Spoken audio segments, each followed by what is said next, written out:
Use 720p for better image quality. IELTS Essay 23. It has been suggested that everyone in the world wants to own a car, a TV, and a fridge. Do you think the disadvantages of such a development outweigh the advantages? Keywords: automobile type, advantages and disadvantages tested on the 2nd of December 2023, the 21st of May 2022. IELTS the 2nd of December 2023 essay is written by Mr. Sritharan A, L. Arumugam, B.Ed.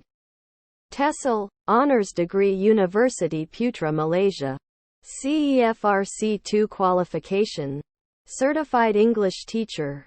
Email: srihero@gmail.com. YouTube channel: Melakaexplorer. Please click like, subscribe and share all my essay videos with all your friends and family, but let them watch it on YouTube. Please give generous donation to my CIMB Bank Berhad account, Malaysia, 7027996813 under my name.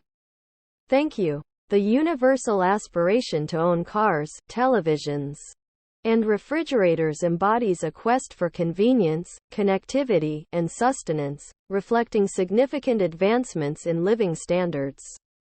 However, the implications of such desires merit a balanced scrutiny, weighing their conveniences against the broader environmental and societal repercussions.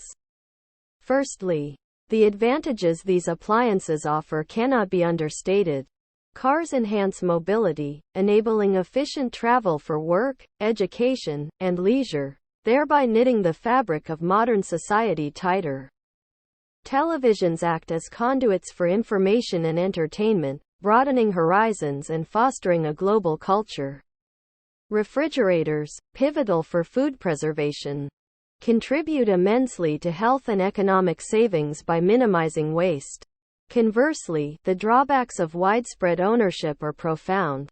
The environmental impact of manufacturing and operating cars is substantial, contributing significantly to pollution and greenhouse gas emissions. This surge in vehicles exacerbates climate change, posing long-term risks to global ecosystems and human health. Similarly, the energy consumption associated with televisions and refrigerators, especially if not energy efficient, strains resources and heightens environmental degradation. Moreover, the pursuit of these commodities often underpins a materialistic culture, potentially overshadowing values of sustainability and community engagement. The production and disposal processes of these items further stress natural resources, highlighting the urgent need for sustainable practices and renewable energy integration. In conclusion, while the benefits of owning cars, televisions, and refrigerators are evident in daily conveniences and societal connectivity, the environmental and social costs are considerable. It necessitates a paradigm shift towards sustainability, balancing modern conveniences with the imperative of environmental stewardship and social responsibility.